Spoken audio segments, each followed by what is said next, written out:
नमस्कार दोस्तों, मैं आप सभी का स्वागत करता हूं ऑडिबल वीडियोस में। और आज बात करेंगे हमारे हार्ट बीट्स के बारे में। यानी कि ट्रेड लेने के बाद जो हमारी heart beats up and down होती है उसके बारे में बात करेंगे। तो सबसे पहले देखेंगे रीज़न कि हम इसके बारे में बात क्यों कर रहे हैं। तो दोस्तों, जब भी ट्रेड लेने के बाद हमारी हार्ट बीट्स ऊपर नीचे होती है, उससे क्या होता है कि हमारी जो डिसीजन मेकिंग पावर होती है वो एकदम से काम करना बंद करती है। यानी कि ऑन टाइम अगर कोई डिसीजन लेना है तो वो तो दूर की बात है, हमने जो प्लान किया है वो भी हमें समझ नहीं आता है।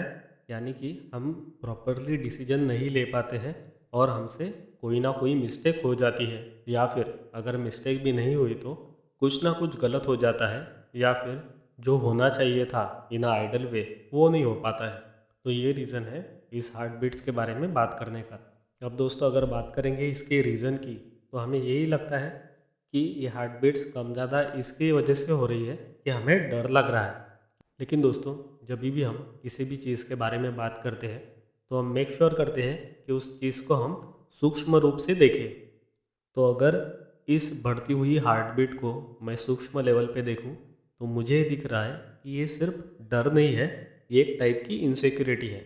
अब इनसिक्योरिटी जो होती है वो क्यों आती है? क्योंकि हमें चीज़ें पूर्ण रूप से पता नहीं होती है। अगर हम हमारे ट्रेडिंग की बात करें तो हमें पता है कि हमने ट्रेड लिया है, राइट। लेकिन हमारे दिमाग को अंदर से ये पता है कि हमें उस ट्रेड के बारे में कंप्लीट नॉलेज नहीं है। यानी कि अगर आप बिना एनालिसिस के या फिर बिना नॉलेज के कोई ट्रेड लेते हो तो दोस्तों, इस केस में आपके दिमाग को अंदर से पता होता है कि आप बर्बादी की तरफ बढ़ रहे हो। और हर एक ट्रेड में उतनी ताकत होती है कि ट्रेड अगर उल्टा पड़ गया तो वो पूरा कैपिटल ख़त्म कर सकता है। तो इस पे बेस्ट चीज़ जो है वो आप क्या कर सकते हैं, यानी कि सॉल्यूशन के तौर पे सबसे पहले आप नॉलेज लीजिए, अपने आप को एजुकेट कीजिए। आप जो भी ट्रेड ले रहे हैं उसका आपको कंप्लीट नॉलेज होना चाहिए। और जब कंप्लीट नॉलेज आता है तो आपके दिमाग को अंदर से पता होता है कि अभी आप में वो समझ है कि ट्रेड अगर रिवर्स डायरेक्शन में भी घूम गया तो भी आपको वो हैंडल करना अच्छे से आता है। तो उस केस में आपकी हार्ट बीट नहीं बढ़ेगी और आपका दिमाग प्रॉपरली वर्क करते रहेगा। यानी कि आपकी डिसीजन मेकिंग पावर जो है वो अनअफेक्टेड रहेगी।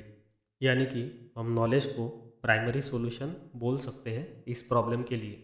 अब इससे 50% प्रॉब्लम सॉल्व हो गई, तो बचा हुआ 50% जो है वो हम किसको बोलेंगे? तो वो हो जाएगा ट्रेडिंग साइकोलॉजी। क्योंकि दोस्तों, बहुत से प्रोफेशन ऐसे होते हैं कि जिसमें just knowledge is not enough. यानी कि नॉलेज तो होना ही चाहिए, नो डाउट, लेकिन उसी के साथ साथ आपकी साइकोलॉजी वो भी बहुत ज़्यादा स्ट्रांग होनी चाहिए। क्योंकि साइकोलॉजी बहुत बड़ा रोल प्ले करता है इन ट्रेडिंग बिजनेस। और दोस्तों, सपोज़ कीजिए एक बार अगर आपको नॉलेज कम है ट्रेडिंग का तो वो भी थोड़ा बहुत चल जाएगा। लेकिन अगर आपकी ट्रेडिंग साइकोलॉजी डेवलप नहीं है तो दोस्तों, आपको प्रॉफिटेबल बनना बहुत ही ज़्यादा हार्ड लगेगा। यानी कि कठिनाइयाँ बढ़ जाएगी आपके लिए। और अगर सपोज़ आप नॉलेज के साथ साथ ट्रेडिंग साइकोलॉजी पे भी ध्यान देते हो तो दोस्तों, आपके लिए ट्रेडिंग बहुत ही ईजी होगी। और दोस्तों, ये जो प्रॉब्लम होती है ट्रेड लेने के बाद हार्ट बीट्स कम ज़्यादा होने की, ये हमेशा के लिए ख़त्म हो जाएगी। क्योंकि हमारा एम क्या है दोस्तों? हमारा एम बहुत ही सिंपल है कि हमें ट्रेडिंग में कोई स्पेसिफिक चीज़ ही करनी है। जैसे कि अगर हम ट्रेड कर रहे हैं किसी चीज़ को, तो हम किसी पर्टिकुलर इंस्ट्रूमेंट को ही ट्रेड करें। यानी कि हमारा जो एरिया है ट्रेडिंग का उसको थोड़ा सा लिमिटेड रखें। सबसे पहले तो हम देख लें कि हमें कौन सी चीज़ सूटेबल होती है और उसी को हम परमानेंट रखें। और उसी चीज़ का पूरा नॉलेज रखें। हमें हर एक स्क्रिप्ट को देखने की ज़रूरत नहीं है, हर एक स्क्रिप्ट की तरफ भागने की भी ज़रूरत बिल्कुल भी नहीं है। किसी भी एक चीज़ में सिर्फ हम महारत हासिल कर लेंगे और उसी चीज़ को लाइफ टाइम कंटिन्यू करेंगे। यानी कि जो नॉलेज फैक्टर है उसमें तो आपको कोई भी दिक्कत नहीं होगी। क्योंकि हमने क्या किया है, मल्टीपल जो चीज़ें हैं उनको डायरेक्टली हमने कट कर दिया है। अब हमारे पास सिर्फ कोई भी एक पर्टिकुलर इंस्ट्रूमेंट है, वो शेयर भी हो सकता है या फिर वो इंडेक्स भी हो सकता है, कोई भी एक। तो उसी का नॉलेज लेना है, उसी पे फोकस करना है। अब बात आती है सिर्फ साइकोलॉजी की। तो दोस्तों, ट्रेडिंग साइकोलॉजी जो है वो कॉमन है। वो तो किसी शेयर के लिए या फिर किसी इंडेक्स के लिए स्पेसिफिक नहीं है। तो हमें सबसे ज़्यादा जो फोकस करना पड़ रहा है यहाँ पे वो सिर्फ ट्रेडिंग साइकोलॉजी पे करना पड़ रहा है। और दोस्तों अगर हम ये कर पाए तो हमारे लिए ट्रेडिंग में कुछ भी डिफ़िकल्ट नहीं होगा। और ट्रेड लेने के बाद ये जो घबराहट होती है ये हमेशा के लिए बंद हो जाएगा।